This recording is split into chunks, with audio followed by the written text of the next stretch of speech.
चलो बेटा, last class में शायद पाई बॉन्ड का डिस्कशन स्टार्ट करना था हमें। पाई बॉन्ड पे कुछ हुआ था डिस्कशन? नहीं है ना, स्यूडो वेरी रोटेशन खत्म हो गया। ठीक है, चलिए अभी हम लोग यहाँ पर डिस्कशन करने वाले हैं अबाउट पाई बॉन्ड्स। अगला जो टॉपिक हमें स्टार्ट करना है तो हेडिंग डाल लेंगे types of pi bond. Types of pi bond. अब टाइप्स ऑफ पाई बॉन्ड में पहले एक टेबल है यहाँ पर आपके सामने बना दे रहा हूँ, इस टेबल को देख लेते हैं, समझ लेते हैं। हमारे सामने देखो पाई बॉन्ड में एक बात पहले आप यहाँ पर समझ लो, टेबल कैसे बनाना वो बता देता हूँ, क्योंकि टेबल से हम लोग सॉल्व नहीं करेंगे, बस आपके लिखने के लिए रहेगा, बाकी हम लोग सॉल्व डायरेक्टली कर रहे होंगे। याद करिए पाई बॉन्ड और सिग्मा बॉन्ड के बारे में आपको स्टार्टिंग में बताया था। सिग्मा बॉन्ड हमारे सिलेबस में डाई एटॉमिक में कैसे बनता है, SSSPPP, और पॉली एटॉमिक में hybrid orbital plus any orbital. अब हमें इससे कोई मतलब नहीं, ये जो करना था सीख चुका हूं। पाई बॉन्ड मैंने बोला था चाहे डाई एटॉमिक हो चाहे पॉली एटॉमिक हो, हर जगह या तो पी पाई बनेगा या फिर डी पाई या पी पाई डी पाई बन रहा होगा। ठीक है, अब अपने को पाई बॉन्ड पे डिस्कशन करना है तो पाई बॉन्ड या तो पी ऑर्बिटल की मदद से बनेगा या डी ऑर्बिटल की मदद से बनेगा। अब यहां पर क्या करने वाले हम लोग पॉली एटॉमिक स्पीशीज के रिस्पेक्ट में बात करेंगे, क्योंकि डाई एटॉमिक में पाई बॉन्ड के ज्यादा केसेस आएंगे नहीं आपके सिलेबस में। तो सीरियल नंबर ले रहे हैं हम लोग। पॉली एटॉमिक अगर हम लोग ले रहे हैं तो पहले हमें सेंट्रल एटम का क्या निकालना पड़ेगा बेटा, हाइब्रिडाइजेशन। क्योंकि पॉली एटॉमिक में सिग्मा बॉन्ड कैसे बना होगा वो किससे डिसाइड होगा, हाइब्रिडाइजेशन। और फिर हम लोग निकालेंगे type of pi bond with respect to oxygen. देखिए पाई बॉन्ड बनाने के लिए जो साइड एटम चाहिए होगा, सेंट्रल एटम तो कोई भी हो, लेकिन जो साइड एटम चाहिए होगा वो साइड एटम कौन सा होगा, ये आपको फिक्स रखना है कि हमेशा साइड एटम कौन आएगा, ऑक्सीजन। क्यों आएगा, कारण समझिएगा उसको। साइड एटम में कई बार हाइड्रोजन में हमें हमारे सिलेबस में जो कंपाउंड पढ़ने होते हैं जैसे हाइड्राइड्स पढ़ने होते हैं, तो हाइड्राइड्स में साइड एटम में कौन आएगा, हाइड्रोजन। हाइड्रोजन तो पाई बॉन्ड बनाएगा नहीं। दूसरा हमें हमारे सिलेबस में हेलाइड्स के बारे में पढ़ना होता है, फ्लोराइड क्लोराइड ब्रोमाइड आयोडाइड, वो भी सिंगल बॉन्ड बनाते तो पाई बॉन्ड में आएंगे। फिर हमें हमारे सिलेबस में पढ़ना होता है, ये सब पी ब्लॉक के रिएक्शंस के फॉर्म में पढ़ेंगे कि जब आप रिएक्शन विद हाइड्रोजन कराओगे तो हाइड्राइड बनेगा, रिएक्शन विद वाटर कराओगे तो हाइड्रोक्साइड बनेगा, रिएक्शन विद हेलोजन कराओगे तो हेलाइड बनेगा। तो अगर हाइड्रोक्साइड आए तो हाइड्रोक्साइड में भी पाई बॉन्ड होता है, हाइड्रोक्साइड में भी OH किससे जुड़ा होता है, सिंगल बॉन्ड से जुड़ा होता है। फिर हमारे सिलेबस में ऑक्साइड आएंगे, जब रिएक्शन विद ऑक्सीजन करेंगे तो ऑक्साइड बनेगा। ऑक्साइड में जब साइड एटम में ऑक्सीजन आएगा तब जाके क्या बनेगा बेटा, पाई बॉन्ड। और कई बार नाइट्राइड आएगा, लेकिन नाइट्राइड हर कोई बनाता नहीं, बहुत कम है जो नाइट्राइड बनाएंगे और उसका भी इस्तेमाल नहीं होगा। तो आपको हमेशा साइड एटम में जो पाई बॉन्ड या मल्टीपल बॉन्ड बनाते हुए काम आएगा सिलेबस में, वो कौन होगा, ऑक्साइड। तो हमें ऑक्सीजन के रिस्पेक्ट में देखना है हमेशा। ऑक्सीजन के बदले नाइट्रोजन आ जाए तो भी कहानी यही रहेगी, बट नाइट्रोजन आएगा नहीं। अब आप देखो सेंट्रल एटम है और साइड एटम है। साइड एटम आपने पक्का कर लिया कि साइड एटम कौन आएगा, ऑक्सीजन। सेंट्रल एटम चेंज हो सकता है। अगर साइड एटम ऑक्सीजन है तो एक बात बताओ, पाई बॉन्ड बनाने में या तो पी का इस्तेमाल करना है या डी का इस्तेमाल करना है। ऑक्सीजन कौन से पीरियड का है, सेकेंड। सेकेंड के बाद डी नहीं होता, तो ये तो पी का इस्तेमाल करेगा। और अगर आगे भी बात करूं तो पी का इस्तेमाल करेगा। अब बात यह आती है कि आपको ये तो पक्का हो गया कि ऑक्सीजन तो पी ऑर्बिटल लेके आएगा ओवरलैपिंग करने। सेंट्रल एटम अगर पी ऑर्बिटल का इस्तेमाल कर लेगा तो बॉन्ड कौन सा बन जाएगा, पी पाई। और अगर सेंट्रल एटम डी का इस्तेमाल कर लेगा तो क्या बन जाएगा, डी पाई पी पाई। तो हमें यह पता करना है कि सेंट्रल एटम के पास क्या खाली है। और बताइए पाई बॉन्ड हाइब्रिड ऑर्बिटल से बन रहा है या प्योर ऑर्बिटल से बन रहा है, प्योर। तो प्योर ऑर्बिटल में कौन बचेगा, जो हाइब्रिडाइजेशन में नहीं गया होगा। तो इसलिए हम हाइब्रिडाइजेशन निकाल रहे हैं। मान लो सेंट्रल एटम का हाइब्रिडाइजेशन sp है, ध्यान सुनना। s कितना होता है, 1, p कितने होते हैं, 3, और d कितने होते हैं, 5। ये सेंट्रल एटम की कहानी देख रहे हैं हम लोग। तो सेंट्रल एटम में 1 s है, 3 p है, 5 d है। अगर सेंट्रल एटम का हाइब्रिडाइजेशन sp हुआ, मतलब ये दोनों उठ के कहां चले गए, मिक्सर में, और ये मिक्स हो आके क्या बन गए, हाइब्रिड ऑर्बिटल। हाइब्रिड ऑर्बिटल तो क्या बनाएगा, सिग्मा बॉन्ड। तो क्या इसका इस्तेमाल अब मैं कर सकता हूं क्या, नहीं। ये तो प्योर ऑर्बिटल बचा ही नहीं, इसने तो क्या बना लिया, हाइब्रिड। तो अब मुझे पाई बॉन्ड बनाने के लिए प्योर ऑर्बिटल चाहिए। क्या मेरे पास या सेंट्रल एटम के पास अभी एक पी बचा हुआ है यहाँ पर, यस। तो सेंट्रल एटम यहां से जो पहला पाई बॉन्ड बनाएगा उसमें सेंट्रल एटम किसका इस्तेमाल करेगा, पी का। और साइड एटम कौन आ रहा है, ऑक्सीजन। ऑक्सीजन क्या लेके आ रहा है, पी। तो बताइए पहला पाई बॉन्ड क्या बनेगा, पी पाई पी। अगर सेंट्रल एटम का हाइब्रिडेशन sp है और उसको एक और पाई बॉन्ड बनाने की जरूरत है, तो क्या अभी भी सेंट्रल एटम के पास एक पी बचा हुआ है, यस। साइड एटम तो पक्का कर दिया कि ऑक्सीजन ही आएगा। क्या लेके आएगा, पी लेके आएगा। तो दूसरा पाई बॉन्ड भी क्या बनेगा, पी पाई पी पाई। और अगर sp हाइब्रिडाइजेशन होते हुए सेंट्रल एटम को एक और पाई बॉन्ड बनाने की जरूरत पड़ गई तो अब इसको डी इस्तेमाल करना पड़ेगा।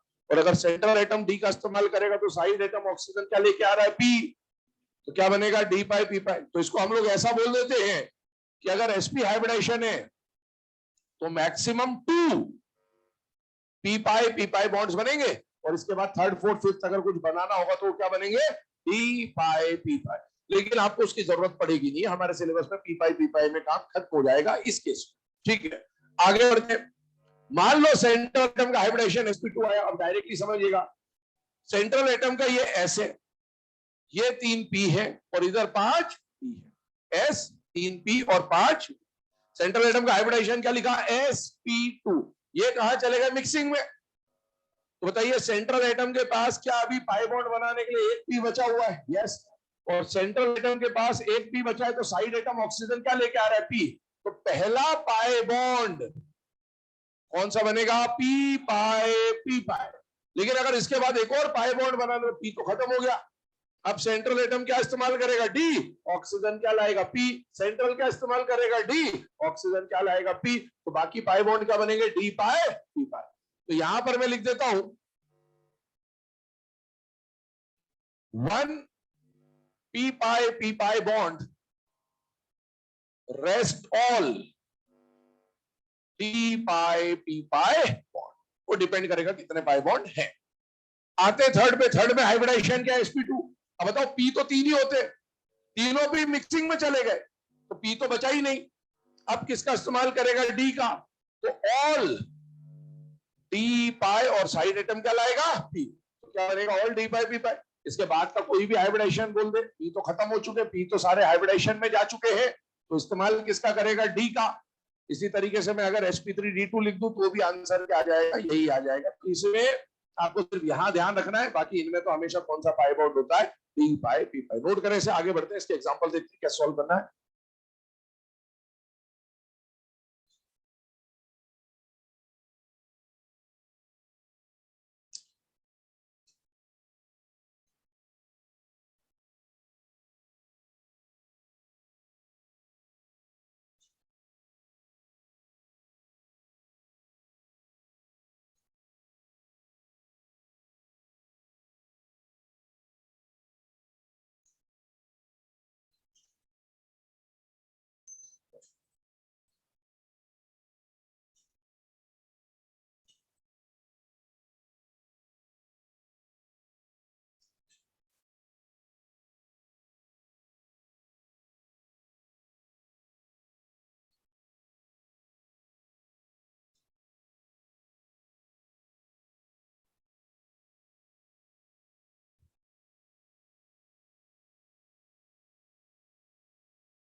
चलिए बेटा ना, अब ये केसेस लिखने के बाद आगे बढ़ जाते हैं। हम लोग इसके एग्जांपल्स के ऊपर डिस्कशन कर रहे हैं कि किस तरह का क्वेश्चन आपसे पूछा जाएगा। सबसे पहला क्वेश्चन आपको कोई एक मॉलिक्यूल या स्पीशीज दे देगा और बोलेगा कि इसमें कितने पी पाई या कितने पी पाई डी पाई बॉन्ड है।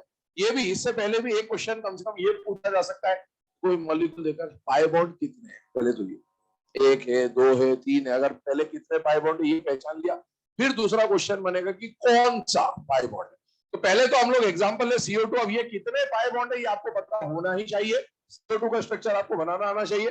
और यहाँ पर हम जानते हैं कि कितने पाई बॉन्ड दिख रहे हैं बेटा, 2। तो अगर 2 पाई बॉन्ड है, ध्यान सुनते आना, तो मैं यहां पर लिख रहा हूं 2 पाई बॉन्ड्स। और अगर 2 पाई बॉन्ड है तो pi bond number A, pi bond number B ले लेते हैं हम लोग। साइड एटम आप देख सकते हो कौन आ रहा है बेटा, ऑक्सीजन। ऑक्सीजन अगर साइड एटम है तो ऑक्सीजन पाई बॉन्ड में कौन सा ऑर्बिटल लेके आएगा, पी। आपको यह पहचानना है कि जो सेंट्रल एटम है उसका कौन सा ऑर्बिटल आएगा। क्या सेंट्रल एटम डायटोमिक दिख रहा है या पॉली एटॉमिक दिख रहा है, पॉली।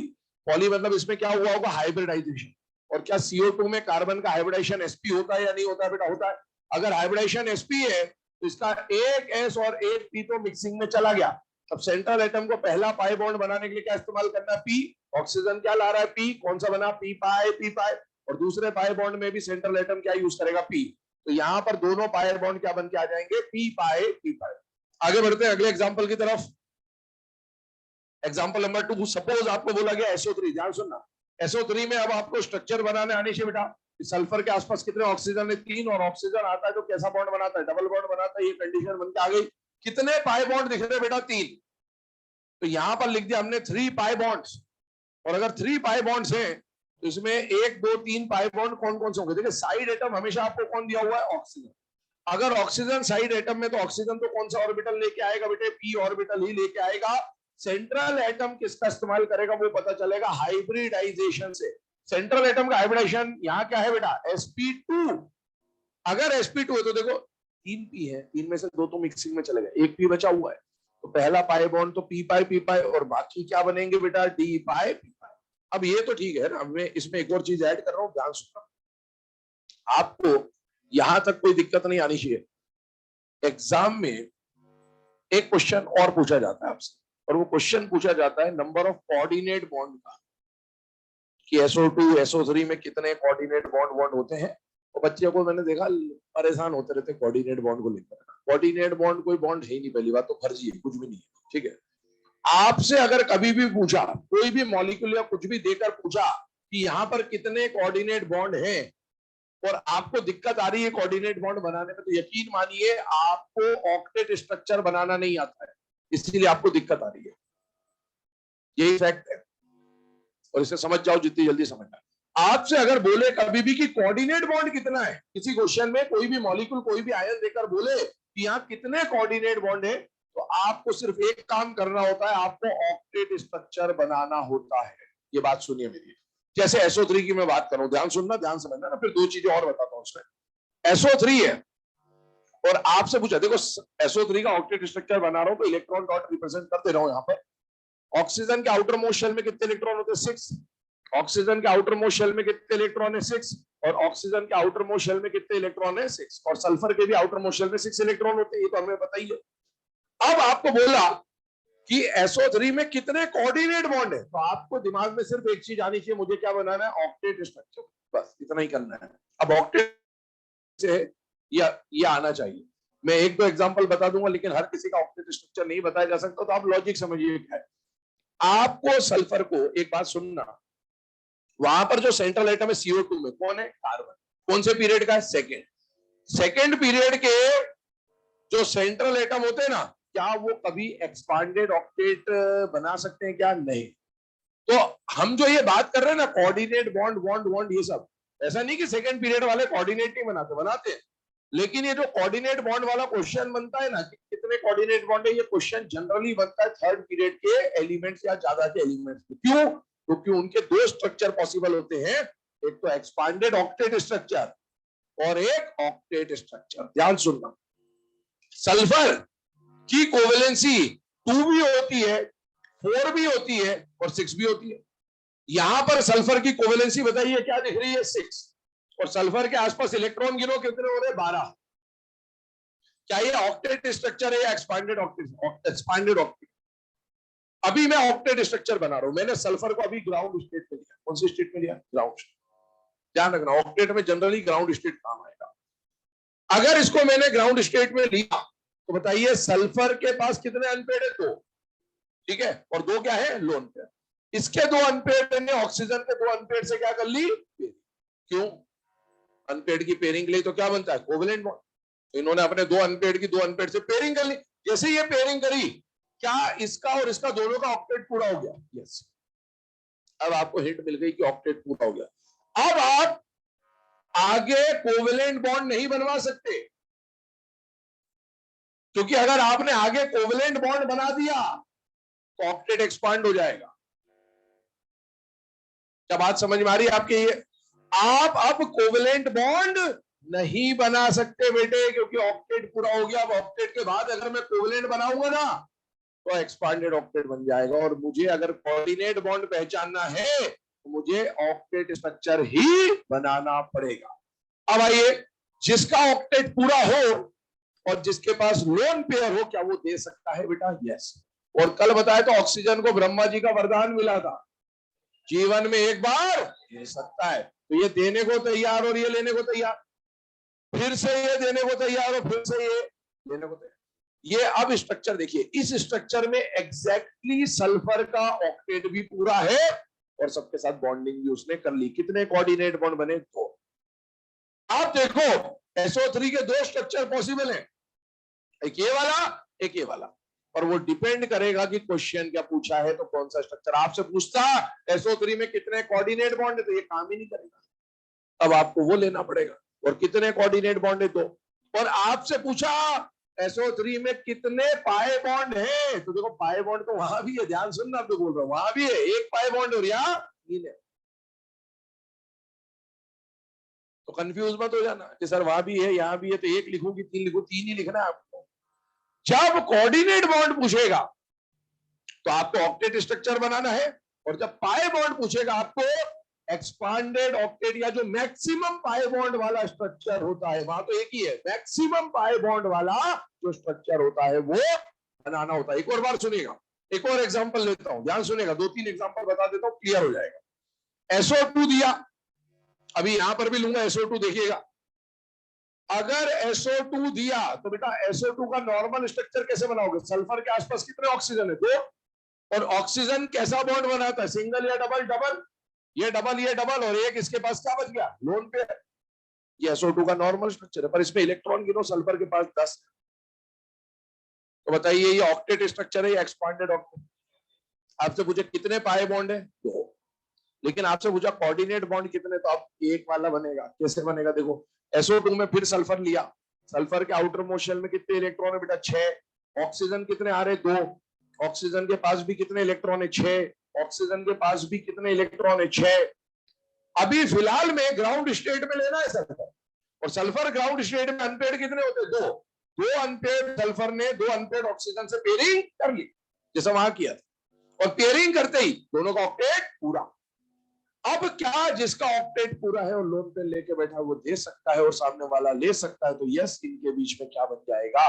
Coordinate bond. और इस तरह से इन्होंने ऑक्टेट पूरा कर लिया। ऐसे हेरो स्ट्रक्चर आपने देखे होंगे, सल्फ्यूरिक एसिड, दो स्ट्रक्चर चलते हैं। ये देखिए, ये दोनों सल्फ्यूरिक एसिड के स्ट्रक्चर है बेटे, बहुत बार देखा होगा आपने। अब इसमें देखो ऊपर वाला जो स्ट्रक्चर बनाया वहां सल्फर के पास 12 इलेक्ट्रॉन है, और नीचे वाले में सल्फर के पास 8 इलेक्ट्रॉन है। कोऑर्डिनेट बॉन्ड पूछा तो ऑक्टेट स्ट्रक्चर ही बनाना पड़ेगा, और पाए बॉन्ड का क्वेश्चन आ गया तो मैक्सिमम पाए बॉन्ड वाला जो भी स्ट्रक्चर बन सकता है वो एक्सपांडेड ही बनेगा। नॉर्मली एक्सपांडेड स्ट्रक्चर आपको बनाना होगा। ऐसा ही कारनामा आप और करें, देखो इधर ClO4 माइनस, कौन सा आयन है? पर क्लोरेट आयन बोलते हैं इसको। क्या ये ऑक्सी एनायन है या नहीं है बेटा? है। अच्छा, ऑक्सी एनायन में मैंने आपको बोला था पहले तो 4 ऑक्सीजन आजू बाजू बना देता हूं। ऑक्सी एनायन में चार्ज सेंट्रल पे होगा या साइड पे होगा? साइड पे। और ऑक्सीजन पे -1 ही आएगा, -2 नहीं आ सकता, याद रखिएगा। ऐसा ऑक्सीजन कितना बॉन्ड बनाएगा? एक। और बाकी क्या बनाएंगे? Double double double. आप क्लोरीन के इलेक्ट्रॉन गिनो आजू बाजू, अब 7 बॉन्ड बना रहा है, 14 इलेक्ट्रॉन है, 14 इलेक्ट्रॉन है। क्या ये ऑक्टेट स्ट्रक्चर है? Expanded octet, expand. अब आइए क्लोरीन के आउटर मोशन में ऑक्टेट स्ट्रक्चर बनाना है, तो क्लोरीन के आउटर मोशन में कितने इलेक्ट्रॉन होते हैं? 7। ऑक्सीजन कितने आ रहे हैं? 4। एक ऑक्सीजन पे नेगेटिव है, तो इस ऑक्सीजन के पास 7 इलेक्ट्रॉन है, 6 होते हैं, एक और आ गया 7, तो अनपेड एक ही बचा। मैं सिर्फ इलेक्ट्रॉन दिखा रहा हूं अनपेड वाला, पेयरिंग करवा दी। जैसे ही ये हुआ, क्या इसका और इसका ऑक्टेट पूरा हो गया? यस। किसी का ऑक्टेट पूरा है और लोन पे लेके बैठा है तो क्या दे सकता है, और सामने वाला लेने के लिए तैयार है। कितने कोऑर्डिनेट बने हुए? 3, और ऑक्टेट पूरा है। तो आपको अगर एग्जाम में, सीधी सी बात लिख लीजिएगा, आपको एग्जाम में अगर कोऑर्डिनेट बॉन्ड पूछा जाए तो कौन सा स्ट्रक्चर बनाना है? Octet structure. और पाई बॉन्ड पूछा जाए तो मैक्सिमम एक्सपांडेड स्ट्रक्चर जो भी बन सकता है, एक्सपांडेड ऑक्टेट का स्ट्रक्चर बन सकता है, वो काम करेगा। ठीक है, तो ये अपने को समझ में आ जाना चाहिए। इसको आजू बाजू में कहीं लिख लेना आप, ठीक है, फिर इसको पाई बॉन्ड को कंटिन्यू करते हैं। तो कंफ्यूज मत होना पाई बॉन्ड देख के कभी भी ना। कोऑर्डिनेट पूछा तो वो स्ट्रक्चर पे फिर मैटर आ जाता है। कोऑर्डिनेट पूछा आपको ऑक्टेट ही बनाना पड़ेगा, पाई बॉन्ड पूछा तो फिर अपन जो नॉर्मल स्ट्रक्चर बनाते हैं डबल डबल डबल डबल वो बनाते रहिए, कोई दिक्कत नहीं।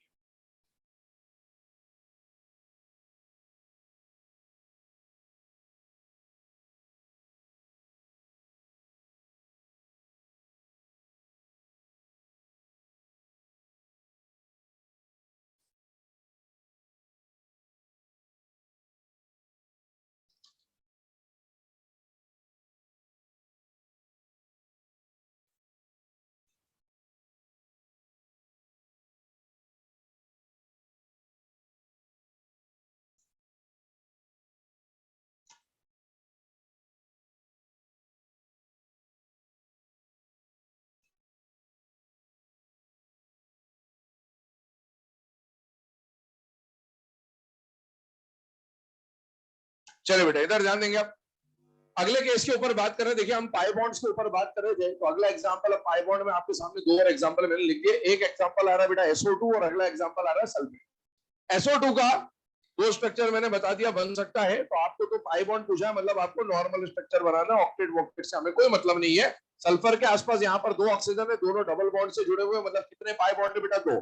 दो पाई बॉन्ड होने का मतलब ये है कि आपको दोनों को चेक करना है वन बाय वन कि कौन सा टाइप का पाई बॉन्ड है या नहीं है। देखिए साइड एटम ऑक्सीजन फिक्स है दोनों में, तो ऑक्सीजन तो क्या लेके आएगा? पी।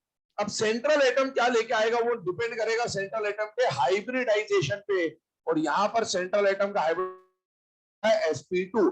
अगर sp2 हाइब्रिडाइजेशन है तो बताइए सेंट्रल एटम के पास एक पी तो बचा हुआ है, वो पहले पाई बॉन्ड में काम आ जाएगा, तो पी पाई बन जाएगा।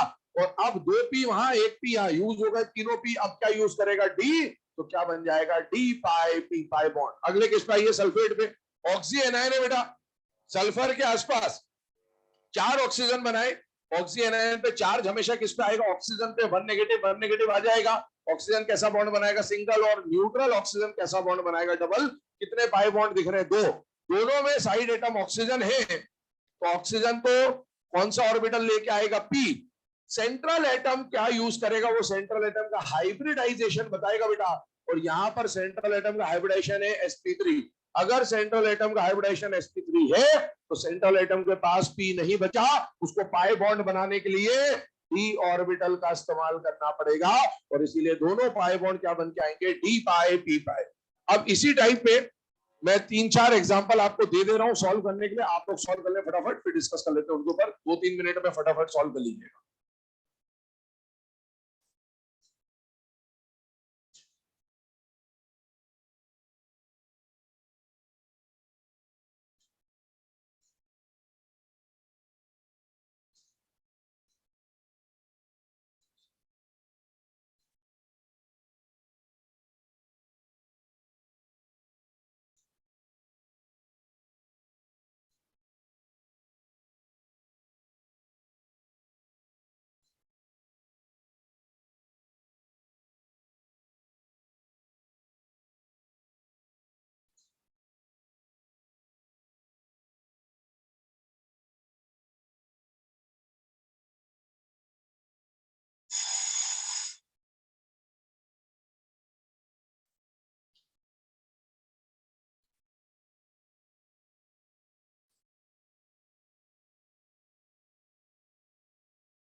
चलो बेटा, है ना, यहाँ पर ध्यान देंगे। ये जो 4 केस आपको दिए गए थे, इसको वन बाय वन डिस्कस कर रहा हूँ, चेक करते जाएगा। फॉस्फेट की अगर बात करें, जो चारों आपको पहली बात तो दिए गए सारे के सारे ऑक्सी एनायन है बेटा। ऑक्सी एनायन में स्ट्रक्चर बनाने का तरीका आपको ऑलरेडी बता दिया है। सेंट्रल एटम के आसपास ऑक्सीजन लिख दो, जितना नेगेटिव चार्ज हो उतना ऑक्सीजन पे 1 नेगेटिव 1 नेगेटिव 1 नेगेटिव लगा दो। 1 नेगेटिव वाला ऑक्सीजन क्या बनाएगा? Single bond. और न्यूट्रल वाला ऑक्सीजन क्या बनाएगा? Double bond. कितना पाई बॉन्ड दिख रहा है? एक। 1 पाई बॉन्ड बेटा। अगर 1 पाई बॉन्ड है तो पाई बॉन्ड कौन सा होगा? देखिए, साइड एटम तो ऑक्सीजन है, पी ही लेके आएगा। सेंट्रल एटम क्या लाएगा? वो उसके हाइब्रिडेशन में डिपेंड करेगा। और यहाँ पर इसका हाइब्रिडेशन sp3, पी खत्म हो चुके उसके पास, क्या यूज करेगा? डी पाई पी पाई। आते हैं परक्लोरेट पे। Cl के आसपास 4 ऑक्सीजन है बेटा, एक पे नेगेटिव है सिंगल बॉन्ड, बाकी दोनों तीनों क्या बनाएंगे बेटा? डबल डबल डबल बॉन्ड बना लेंगे। 3 पाई बॉन्ड आपको दिख रहे हैं, यहाँ पर आ जाएगा 3 पाई बॉन्ड्स। और 3 पाई बॉन्ड्स की अगर मैं बात करूं तो ए, बी और सी तीनों में साइड एटम ऑक्सीजन तो क्या लेके आएगा? P orbital. और सेंट्रल एटम के यहाँ पर हाइब्रिडेशन sp3 है। और अगर सेंट्रल एटम का हाइब्रिडेशन sp3 है तो इसके पास p नहीं है, तो सेंट्रल एटम को हर बार क्या यूज करना पड़ेगा? डी यूज करना पड़ेगा। तो सारे पाई बॉन्ड कौन से बनेंगे? डी पाई पी पाई। आइए अगले वाले पे, पहले कार्बोनेट की बात कर लेता हूँ, 2 मिनट देखिएगा। कार्बोनेट में कार्बन के आसपास कितने ऑक्सीजन है? 3। -2 मतलब 2 ऑक्सीजन पे -1 -1 वाला ऑक्सीजन सिंगल बॉन्ड, नॉर्मल वाला डबल बॉन्ड। कितना पाई बॉन्ड आ रहा है? एक। 1 पाई बॉन्ड। और वो पाई बॉन्ड कौन सा बनेगा? पी पाई पी पाई। क्यों बनेगा? क्योंकि साइड एटम कौन है? ऑक्सीजन, पी लेके आएगा। और सेंट्रल एटम का हाइब्रिडेशन क्या है? sp2। तो पी एक बचा हुआ इस्तेमाल करेगा। और वैसे भी दोनों सेकेंड पीरियड के मेंबर है, कार्बन ऑक्सीजन, डी तो होता ही नहीं है। तो जितने भी पाई बॉन्ड बनेंगे वो क्या बनेंगे? पी पाई बनेंगे। अब आइए इस पे, इसमें क्या है? नाइट्रोजन के आसपास कितने ऑक्सीजन है बेटा? 3। एक ऑक्सीजन में नेगेटिव है, वो क्या बनाएगा? Single bond. और बचे 2 ऑक्सीजन क्या बनाएंगे? Double bond. यदि आपने ऐसा बनाया तो यकीन मानिए कट चुका आपका। यकीन मानिए अगर आपने ऐसा बनाया है तो हो चुका खेल आपके साथ। क्यों? क्योंकि नाइट्रोजन के कितने बॉन्ड बना दिए आपने? 5। क्या बात समझ में आ रही है? नाइट्रोजन की मैक्सिमम कोवेलेंसी इज 4। ठीक है। हाँ, अगर गलत किया है तो बहुत अच्छी बात है, और नहीं किया है तो जहां आपने सही किया उसी के बाजू में गलत स्ट्रक्चर भी बनाओगे। ये बनाओगे और उसको काटोगे और लिखोगे कि नाइट्रोजन की मैक्सिमम कोवेलेंसी 4 होती है, 5 बॉन्ड नहीं बना सकता। क्यों? क्योंकि नाइट्रोजन के स्ट्रक्चर में बेटा सबसे ज्यादा यही गलतियां होती है, और इसलिए उसको करा है गलत, वो बहुत ही अच्छी बात है। और नहीं भी किया तो बनाइए और काटिए उसे। आपको ये बिल्कुल याद होना चाहिए। हो सकता है अभी सही बन गया हो और बाद गलत बन जाए, क्योंकि नाइट्रोजन में ये दिक्कत हमेशा रहती है। इसलिए बना लीजिए, गलत भी बना के उसको चेक कर लीजिए, वहां पर अपना क्रॉस कर लीजिए और लिख लीजिए कि ये स्ट्रक्चर पॉसिबल नहीं, क्योंकि नाइट्रोजन 4 से ज्यादा बॉन्ड नहीं बना सकता। चलिए आइए, तो इसका स्ट्रक्चर क्या बनेगा? स्ट्रक्चर ऐसा बनेगा, एक बनता है कोऑर्डिनेट। नाइट्रोजन की मैक्सिमम कोवेलेंसी बेटे जब आपको लिखाई थी, वहां लिखा था nitrogen can form maximum 4 bonds, out of which 3 are covalent and 1 is coordinate. तो यहां पर कितना पाई बॉन्ड बन रहा है? एक ही बन रहा है, तो 1 पाई बॉन्ड। और बेटा ये pi bond P pi bond ही होगा। क्यों पी पाई बॉन्ड होगा? क्योंकि ऑक्सीजन है साइड एटम और नाइट्रोजन का हाइब्रिडेशन यहाँ पर sp2 है, तो पी बचा हुआ है, और दोनों ही सेकेंड पीरियड के हैं, तो डी इनके पास होता नहीं है। जिन्होंने 2 पाई बॉन्ड बनाए होंगे उनका दूसरा pi bond D pi P पाई आया होगा। तो आपको भी समझ में आना चाहिए कि नाइट्रोजन के पास डी नहीं होता है। और अगर यही समझ में आ जाता तो फिर बात तो ये है, पहली बात है ना। तो दूसरे तक फिर भी बता दिया कि कभी आ जाए ऐसा एग्जाम में डी बना लो तो समझ जाना कि भाई पाई बॉन्ड में अगर दोनों एलिमेंट सेकंड पीरियड के तो डी का तो पॉसिबिलिटी है ही नहीं। इसको भी थोड़ा सा लॉजिक की तरह यूज कर सकते हैं। चलिए आगे बढ़ते हैं, कुछ क्वेश्चन इस पे लिखा रहे, फिर आगे बढ़ते बॉन्ड एंगल पे। क्वेश्चन लिखिएगा पहला, in which of the following species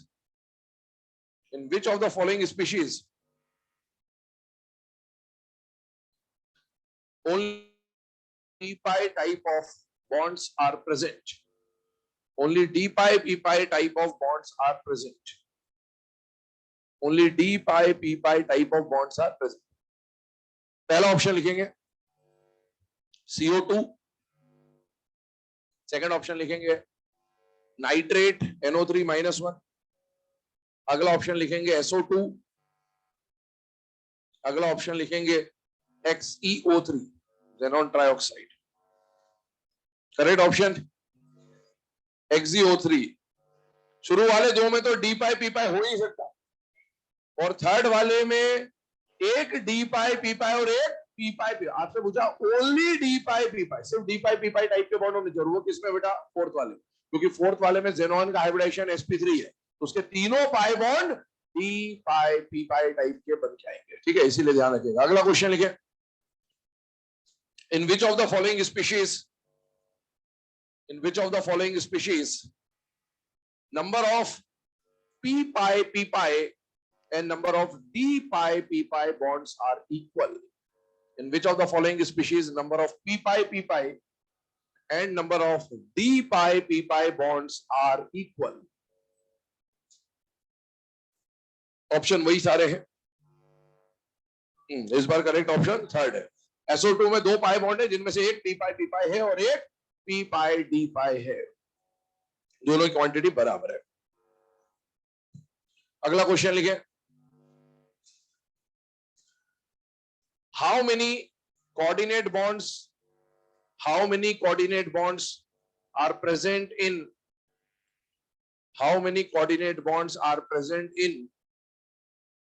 SO3? How many coordinate bonds are present in SO3? Option 1, 2, 3, 4. Correct answer is 2. Correct option is 2. वहां पर आप बस मेंशन कर लेना कि for coordinate bond always draw octet structure.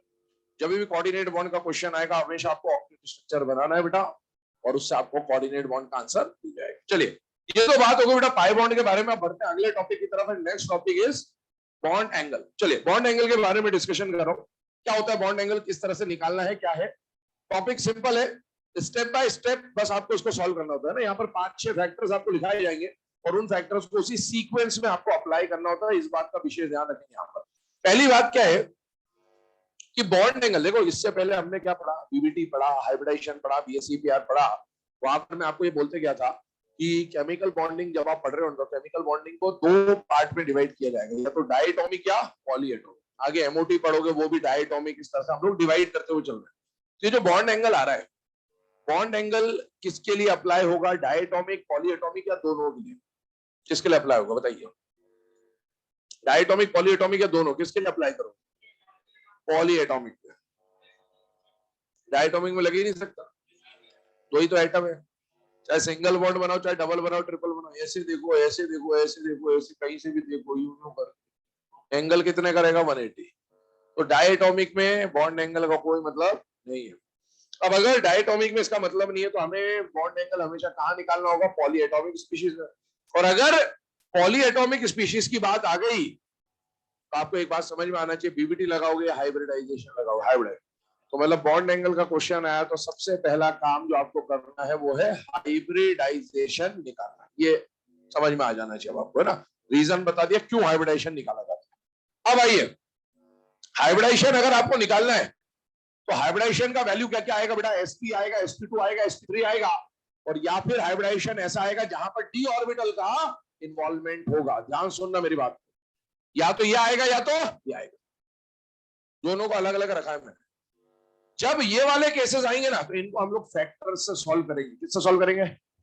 और ये वाले केस आएंगे तो इसको हम लोग स्ट्रक्चर से सॉल्व करेंगे। ऐसा नहीं है कि फैक्टर सॉल्व करते हो स्ट्रक्चर नहीं लगा सकते, लगा सकते, बट कहने का मतलब कुछ और है, वो समझने की कोशिश करेगा। इसमें फैक्टर लगाना है, इसमें स्ट्रक्चर लगाना है, क्यों ऐसा है वो समझ। अभी मैं आपको जो पढ़ाऊंगा ये सारे फैक्टर्स, पहले हम ये पढ़ेंगे, और जब सारे फैक्टर्स खत्म हो जाएंगे और आपको फिर बॉन्ड एंगल के क्वेश्चन में दूंगा कि आप इनको सॉल्व करिए, फिर उसमें इसको मैं ऐड करूंगा। तो अभी हम लोग जो भी बात करेंगे सब इनके बारे में बात होगी। क्यों होगी? ध्यान सुनो। ये बात बताओ, अगर किसी मॉलिक्यूल का हाइब्रिडाइजेशन sp आया तो उसमें बॉन्ड एंगल कितने का होगा? सारे एंगल 180 के ही तो होते हैं, एक ही होता है, ले दे के वही उतने का ही होता है। इसके सारे एंगल बराबर होते, सारे एंगल बराबर होते। तो इसमें अगर आपको बोला कि BCl3 मॉलिक्यूल है, इसका बॉन्ड एंगल बताओ। अब BCl3 में BCl-Cl के तो 3 एंगल है, पर आप तीनों में से कोई भी एंगल ले लो, सब बराबर होते। इसमें मुझे स्ट्रक्चर बनाने की जरूरत नहीं, मैं डायरेक्ट फैक्टर लगा के सॉल्व कर सकता हूं। लेकिन अगर हाइब्रिडाइजेशन ये आ गया और आपको बोला कि SF4 का एंगल निकाल दो। अब SF4 में कौन सा एंगल निकालोगे ये तो पता होना चाहिए, क्योंकि इसके अंदर अगर हाइब्रिडाइजेशन sp3d है तो उसमें तो 120 का भी एंगल है, 90 का भी एंगल है और 100 कौन सा कंपेयर करने को बोला ये तब तक नहीं बता पाओगे जब तक आप स्ट्रक्चर बना के नहीं देख लोगे कि वो किस पोजीशन पे लगा हुआ है। अगर वो इक्वेटोरियल पे लगा है तो फिर एंगल ये वाला चलेगा, इक्वेटोरियल एक्सियल पे लगा है तो ये चलेगा, और एक्सियल पे लगा है तो क्या उसके लिए स्ट्रक्चर बनाना जरूरी हो जाएगा? यस। इसमें जरूरी नहीं, इसमें तो सारे एंगल बराबर होते, तो कोई भी एंगल ले लो सब बराबर ही होते। तो इसीलिए जब भी बॉन्ड एंगल का क्वेश्चन आएगा सबसे पहला काम आपको क्या करना है, हाइब्रिडाइजेशन निकालना है। और हाइब्रिडाइजेशन में मैं दो बातें बोलूंगा कि हाइब्रिडाइजेशन में ये देखना है कि डी ऑर्बिटल इन्वॉल्व है या नहीं है। अगर डी ऑर्बिटल इन्वॉल्व है तो हम लोग स्ट्रक्चर बनाएंगे, जो अभी हम लोग वो नहीं करेंगे, अभी हम लोग पहले फैक्टर समझेंगे। और अगर डी ऑर्बिटल नहीं है तो फैक्टर से सॉल्व करोगे। अब फैक्टर क्या क्या होते हैं वो हम लोग डिस्कस करने वाले हैं पहले, ठीक है, पर ये मैं बोलते जाऊंगा हर बार ताकि दिमाग में फिट हो जाए। आइए अब बॉन्ड एंगल में जब आप फैक्टर लगा रहे हैं तो बेटा सबसे पहला फैक्टर तो खुद हाइब्रिडाइजेशन है जिसको आपने निकाला। आपने एक ये फैक्टर सुना होगा हमेशा, bond angle is directly proportional to percentage S character. सुनते जाना, bond angle directly proportional to percentage S character कहने का मतलब क्या होता है बेटा, एस का जो ऑर्बिटल होता है उसका शेप कैसा होता है, स्फेरिकल। अब अगर ये स्फेरिकल है तो आप बताइए अगर हाइब्रिडाइजेशन हुआ, कोई भी हाइब्रिडाइजेशन आप ले लो जितने आप जानते हैं, एस का मैक्सिमम कैरेक्टर कितना आ सकता है, 50%, बस, इससे ज्यादा, क्योंकि हाइब्रिडाइजेशन में कम से कम 2 डब्बे मिक्स हुए होंगे और 2 में से एक ही एस हो सकता है, एस तो एक ही होता है, पी 3 हो सकते हैं, डी 5 हो सकता है, लेकिन एस तो एक ही हो सकता है, तो एस का मैक्सिमम कैरेक्टर आ सकता है 50%। अब सोचना अगर ये सेंटर है, सेंट्रल एटम इसको मानो, और आपने इतना एस कैरेक्टर लिया, इसका मतलब है आपने 25% एस कैरेक्टर ले लिया। और अगर आपने 25% एस कैरेक्टर लिया है तो बेटा ये साइड एटम है, ये साइड एटम है, सेंट्रल एटम है, बताइए बॉन्ड एंगल कितना बन रहा है, 90 डिग्री के आसपास। समझना मैं जो लॉजिक बता रहा हूं। और अगर सपोज आपने एस कैरेक्टर इतना ले लिया है तो अब साइड एटम यहां आ रहा, बताइए बॉन्ड एंगल, आपने एस कैरेक्टर कितना लिया, 50%। क्या जैसे जैसे एस का कैरेक्टर आप बढ़ा रहे हो, इससे ज्यादा जा नहीं सकता, जैसे जैसे एस का कैरेक्टर बढ़ा रहे हो बॉन्ड एंगल बढ़ता जा रहा है। यस, यही बात लिखी जाती है कि bond angle is directly proportional to percentage S character. अब आगे सुनो, हम लोग बार बार एस कैरेक्टर निकालते नहीं बैठ सकते, तो हम लोग सीधा हाइब्रिडाइजेशन से सॉल्व करेंगे। और हाइब्रिडाइजेशन का मतलब एच का मतलब आप जानते हैं स्टेरिक नंबर है, याद करिए अगर एच का वैल्यू 2 होता था मतलब हाइब्रिडेशन एसपी होता तो बॉन्ड एंगल 180, क्योंकि 360 डिग्री को 2 में बांटना होता था। जब एच का वैल्यू 3 तो बॉन्ड एंगल 120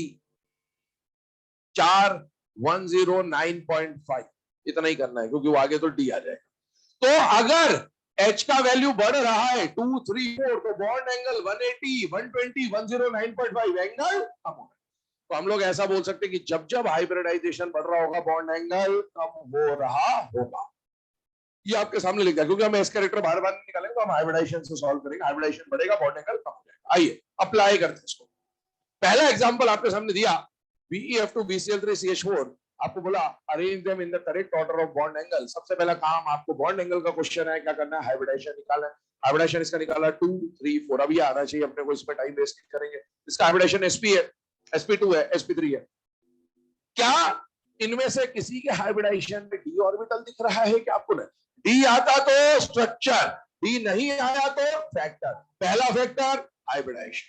अब आप बताइए जैसे जैसे हाइब्रिडाइजेशन बढ़ेगा वैसे वैसे बॉन्ड एंगल कम होगा, लेकिन उसको हम जस्टिफाई कर रहे हैं पहले। अब देखो इसके अंदर sp हाइब्रिडाइजेशन में एस कैरेक्टर कितना होता है, 50%, इसमें कितना होता है ये, इसमें कितना होता है ये, और इसका बॉन्ड एंगल हमें पहले से ही पता इतना होता है। इसका बॉन्ड एंगल हम लोग जानते इतना होता है, इसका बॉन्ड एंगल हम लोग जानते इतना होता है। अब इससे आप ये रिलेशन जस्टिफाई कर लो एक बार, ताकि दिमाग में आ जाए अपने को। वैसे तो अपन ने समझ लिया बिना इसके, पर फिर भी देख लें। एच और बॉन्ड एंगल को देखिए, जैसे जैसे एच का वैल्यू बढ़ रहा है वैसे वैसे बॉन्ड एंगल, मतलब दोनों का रिलेशन डायरेक्ट या इनवर्स, तो बॉन्ड एंगल और एच कैसे दिख रहे हैं, इनवर्स। और एस कैरेक्टर और बॉन्ड एंगल देखिए, जैसे जैसे एस कम हो रहा है बॉन्ड एंगल भी कम हो रहा है, मतलब कैसा रिलेशन, डायरेक्ट, यही लिखा हुआ है। अब अपन ये सब बार बार नहीं करेंगे, ये सब बच्चों के लिए होता है। आप तो सीधे सुन ले, हाइब्रिडाइजेशन बढ़ेगा बॉन्ड एंगल कम हो जाएगा, समझा दिया आपको डिटेल में। जैसे जैसे एच का वैल्यू बढ़ रहा है बॉन्ड एंगल कम हो रहा है, बॉन्ड एंगल का ये ऑर्डर आ जाएगा। आइए सेकंड एग्जांपल की तरफ। सेकंड एग्जांपल है C2H2 C2H4 C2H6। हो जाने दीजिए, दो फैक्टर लिखा देता हूं फिर एक साथ लिख लें। C2H2 C2H4 C2H6। यहां पर आपको बोला इसका बॉन्ड एंगल निकालिए, तो बॉन्ड एंगल के लिए सबसे पहला काम क्या करना है, हाइब्रिडाइजेशन। लेकिन क्या इसमें आप half B plus M minus C plus से लगा सकते हैं क्या? नहीं, क्योंकि सेंट्रल एटम एक से ज्यादा है। तो आपको क्या बनाना पड़ेगा, स्ट्रक्चर। स्ट्रक्चर बनाओगे तो एल्केन एल्कीन एल्काइन आप लोग जानते हैं, कोई ज्यादा दिक्कत वाली बात नहीं है। बताइए यहाँ sigma bond plus lone pair गिनना है, कितने सिग्मा बॉन्ड है? 3। कितने सिग्मा बॉन्ड है? 5। कितने सिग्मा बॉन्ड है? 7।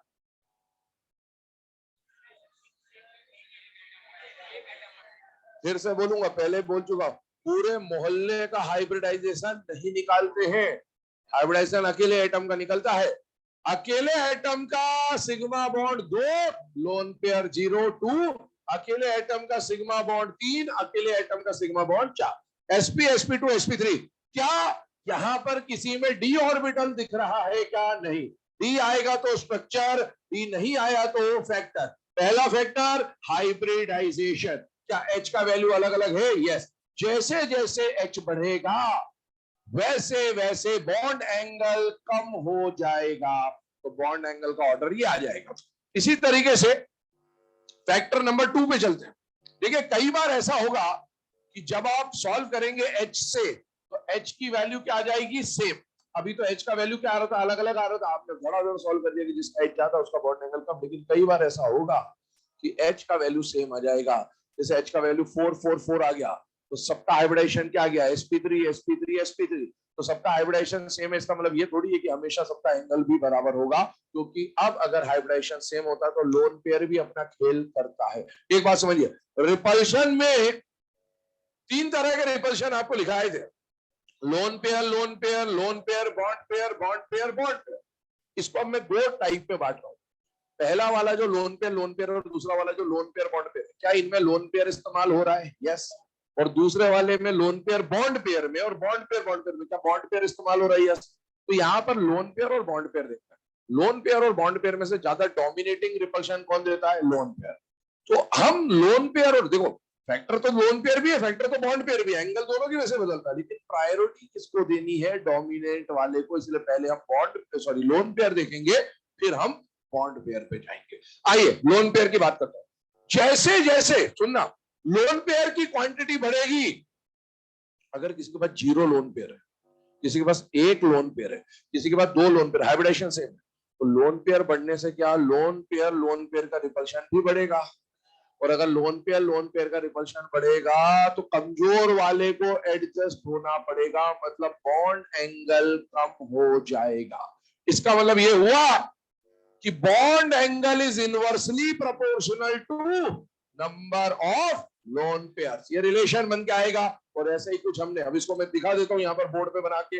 याद करिए, अमोनिया और वाटर, इन दोनों के आपको एंगल बोले भी थे कि याद होने चाहिए, रटे होने चाहिए, बार बार ये यूज में आने वाले। देखो क्या दोनों का हाइब्रिडाइजेशन सेम है बेटा? यस।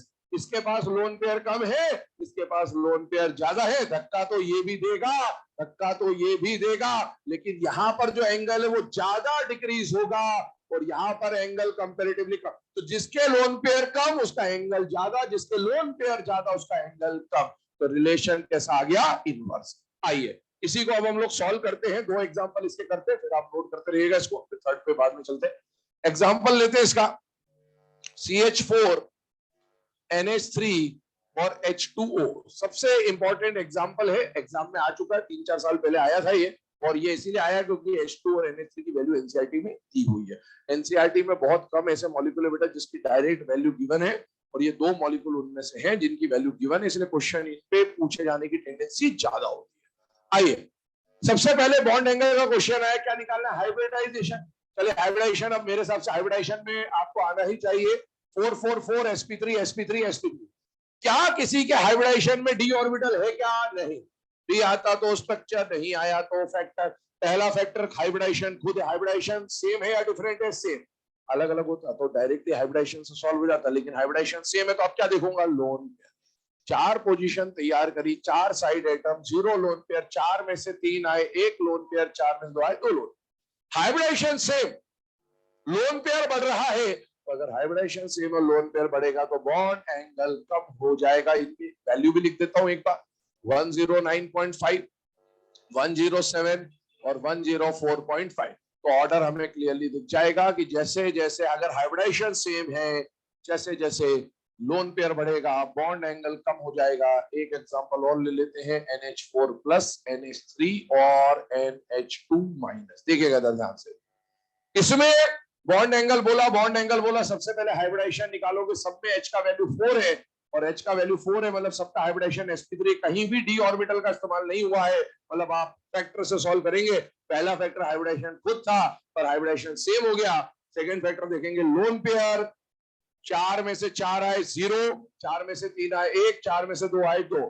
अगर हाइब्रिडेशन सेम है, लोन पेयर बढ़ रहा है, बॉन्ड एंगल कम हो जाएगा। सबसे ज्यादा बॉन्ड एंगल अमोनियम का, फिर अमोनिया का और फिर एमाइड आयन का। याद है? अब एक बात यहां पर ध्यान सुनो, क्या क्या इसमें केस देखो 4-1 और इसमें केस देखो 4-1। क्या अगर sp3 हाइब्रिडेशन है और उसमें एक लोन पेयर आया यहाँ है, क्या इनके एंगल हमेशा सेम होंगे क्या? सोचो,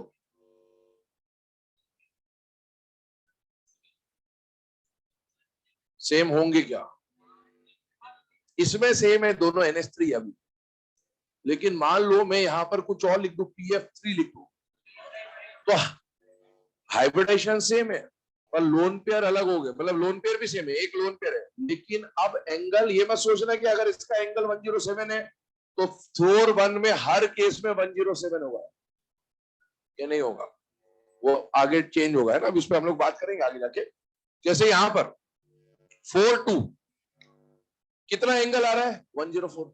यहां पर भी 4-2 है पर इसका एंगल 104.5 हो, ये जरूरी नहीं है। ये बात बिल्कुल क्लियर रखेगा, ऐसा मत सोचना कि 4-2 वाला तो एंगल हमेशा इतना ही होगा, ये जरूरी नहीं है। इसका और इसका एंगल आपस में अलग अलग होगा, वो क्या है वो सब आगे की बातें हैं। पहले इसको नोट करिए, आगे बढ़ते हैं अगले फैक्टर्स की तरफ।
कितने बजे से एग्जाम्पल? नीट का टाइम भी यही है? ठीक है फिर, ठीक है फिर, हाँ हाँ 5 बजे से की बात। क्या करोगे वैसे 5:20 तक? आता होगा तो 5 बजे पहले ही खत्म हो जाएगा, नहीं आता होगा तो बस 5:20 हो चाहे 6:20 हो, कोई फर्क नहीं पड़ता।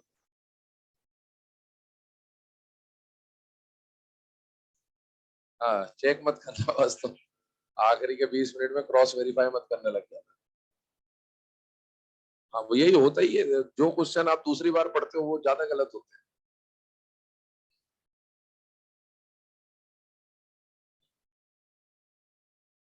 हाँ, कई बार सही भी हो जाते हैं, लेकिन बहुत सारी बार जब मतलब याद आना अलग बात है, जिसको अटेम्प्ट नहीं करा उस पर दिमाग लगाओ, जो अटेम्प्ट कर दिया उस पर दोबारा दिमाग नहीं लगाना चाहिए। फिर दिमाग में बहुत कुछ आने लगता है कि ऐसा कर दें वैसा कर दें, हाँ, फिर वैसा कर दें, फिर अगले साल फिर कर दें।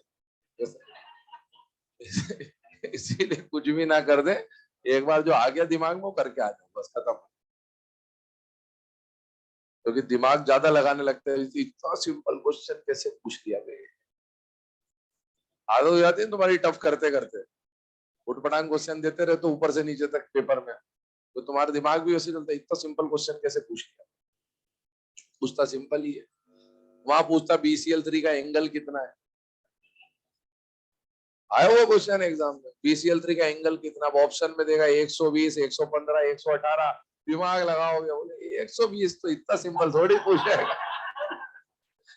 पूछा उसने 120 ही है, दिमाग लगा दिया, दिमाग लगा दिया, हो गया गलत है। इसी सिंपल ही क्वेश्चन पूछता बेटा, परेशान नहीं होना। चलिए आइए, अब यहाँ पर अगले केस के ऊपर डिस्कशन कर रहे हैं, और जो है ना नेक्स्ट फैक्टर है उसको समझ लीजिएगा।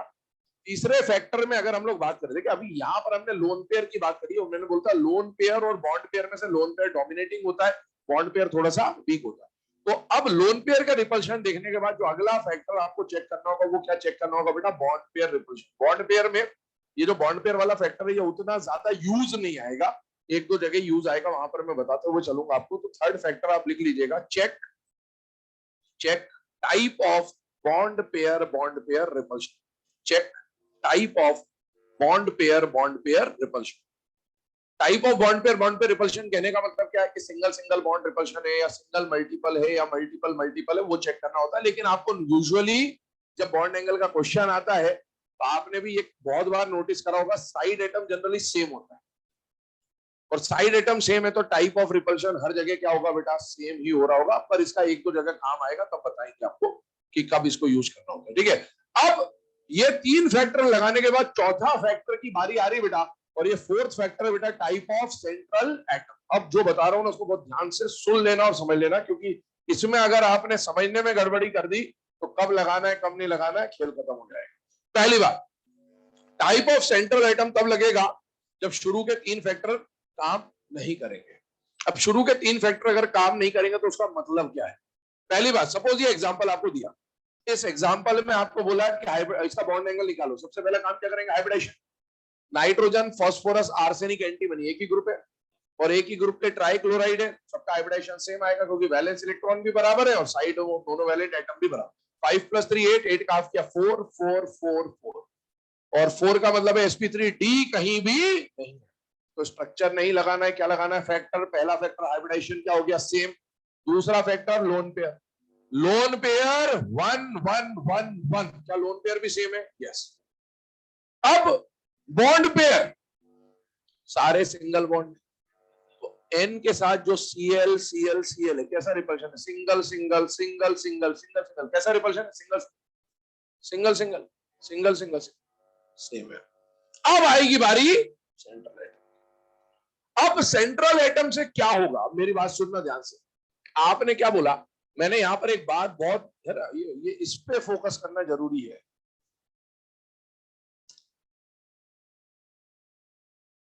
सुनना मेरी बात, हाइब्रिडाइजेशन ABC 3 मॉलिक्यूल लिखे आपके सामने, इसका हाइब्रिडाइजेशन मान लो sp3 है, sp3 है, sp3 है, सब sp3 है, हाइब्रिडाइजेशन सेम हो गया। आपने लोन पेयर देखा, लोन पेयर 0 0 0 है, ये भी तो लोन पेयर सेम है, लेकिन हम इसकी बात नहीं कर रहे हैं। लोन पेयर सेम तो दो तरीके से, ये भी सेम दिखेगा बेटा और ये भी सेम दिखेगा बेटा, हम इसकी बात कर रहे हैं।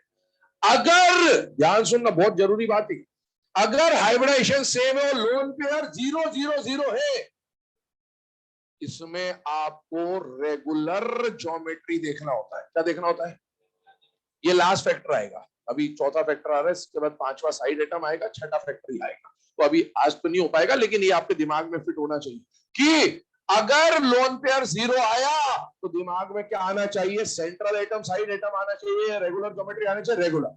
अगर लोन पेयर है प्रेजेंट एंड इक्वल, अगर लोन पेयर है और इक्वल है, तब जाके आप सेंट्रल एटम या साइड एटम का फैक्टर लगाते हैं। तो ये फैक्टर तभी काम करेगा जब लोन पेयर हो और इक्वल हो। क्यों लोन पेयर होना जरूरी है उसको समझाने का टाइम, अभी 4:20 तक ये शायद लेक्चर है, अभी टाइम नहीं मिल पाएगा, थोड़ा 5-10 मिनट टाइम लगेगा इसको समझाने में। अभी मेरी बात सुनिए, अभी मैं सिर्फ इसको लिखवा दे रहा हूं आपको। नेक्स्ट क्लास में मुझे बोलिएगा तो मैं आपको पूरा डिटेल में समझाऊंगा लोन पेयर होना क्यों जरूरी, क्यों नहीं होने से रेगुलर चला जाता है, और क्यों लोन पेयर होने से सेंट्रल और साइड आइटम पे जाता है। पहले समझ लीजिए, यहां पर एक चीज आपके सामने लिखी हुई है, बस इसको लिखा ही हुआ है, अभी समझ लीजिए, समझाया नहीं है। Bond angle directly proportional to EN of central atom. EN और साइज का ऑर्डर आपको पहले से पता है, ईएन और साइज इनवर्सली प्रोपोर्शनल होता है। अब मान लो साइज भी एक फैक्टर है, ईएन भी एक फैक्टर है, तो हमने साइज को साइड में रख दिया, हम लोग किससे सॉल्व करेंगे? ईएन से। एक और बात सुनिएगा, डाउन द ग्रुप जाने, ईएन के बारे में याद करिए, लेफ्ट टू राइट ईएन में बोला था ऑर्डर बिल्कुल स्मूथ चलता है। Down the group her group का ईएन का ऑर्डर अलग होता है, तो हर ग्रुप की वैल्यू नहीं निकालनी, आपको जनरल ट्रेंड से सॉल्व करना है। क्या डाउन द ग्रुप जाने पर नॉर्मली ईएन डिक्रीज होता है? यस, तो हम उसी से सॉल्व कर रहे होंगे क्वेश्चंस को, ध्यान रखिए।